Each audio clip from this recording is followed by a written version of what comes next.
கணக்கில் தான் வருதா? நம்ம மொனாப்புலி வச்சிருக்கோம் நம்ம நினைக்கிறோமே தவிர நிஜமாவே மொனாப்புலி வச்சிருக்கோமா இல்லையா? டாஸ்மாக் பொறுத்து first concern, the system is not working properly. The system is not working properly. TASMAC இயங்குகிற நோக்கத்தின் மீது சந்தேகம் எழுப்பியதோடு அதிலிருந்து கிடைக்கும் வருமானம் முறையாக கணக்கில் வருகிறதா என்று கேள்வி கேட்ட தமிழக அரசின் முன்னாள் நிதியமைச்சர் திரு பழனிவேல் தியாகராஜன் அற்ப காரணங்களை காட்டி தடாலடியாக பதவியிலிருந்து மாற்றப்பட்டார். ஆனால் ஆயத்தீர்வை அமைச்சராக பதவியில் இருந்த செந்தில் பாலாஜியோ ஊழல் வழக்கில் சிறை சென்று வந்த பிறகும் கூட மறுபடியும் அதே துறைக்கு அமைச்சராக அமர்த்தப்பட்டார்.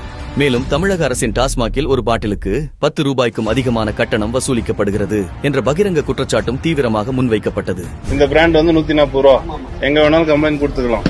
வாங்க, அதிகாரிலாம் காசு வாங்குறாங்க, எல்லா அதிகாரியும் காசு வாங்குறாங்க. செந்தில் பாலாஜி வந்து மாசம் 60,000 வாங்குறாரு. ஓகே, அதனால எங்களால இதுதான் விற்கும் சொல்றாங்க, வழி இல்ல. கரூர் செந்தில் பாலாஜி 2 நாளா எல்லா பக்கமும் ஓடிடுச்சு. இன்னைக்கு நம்ம கடைக்கு மாசம் 40 to 50,000 நீங்க கொடுக்கணும்ட்டாங்க. கொடுக்காத கடை ஊழியர் யாரு பேரு இதை மட்டும் கேளுங்கன்றாங்க.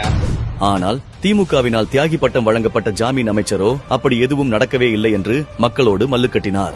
நீங்க எந்த கடைன்னு சொல்லுங்க. நீங்க வந்து அமைச்சரா இல்லாம என் கூட வந்தீங்கன்னா 2 வீலர்ல உங்களுக்கு நான் காட்டுறேன் சார். தமிழ்நாடு முழுக்க எல்லா கடைகளிலும் 10 ரூபாய் எக்ஸ்ட்ரா வாங்குறாங்க. நீங்க அதாவது இப்படி வந்து சொல்லணுங்கிற கருத்துக்களுக்காக சொல்ல முடியும். இந்நிலையில்தான் திராவிட மாடல் அரசின் அரசு பொறுப்பில் இருக்கும் டாஸ்மாக் கடைகளில் போலி கணக்கு காட்டுவது, அதிக விலைக்கு விற்பது, லைசன்ஸ் மற்றும் பார் உரிமம் போன்ற பல்வேறு முறைகேடுகளில் 1000 கோடி ரூபாய்க்கும் அதிகமாக ஊழல் நடந்திருப்பதாக 2 தினங்களுக்கு முன்பு நமது மத்திய அமலாக்கத்துறை அறிக்கை வெளியிட்டுள்ளது.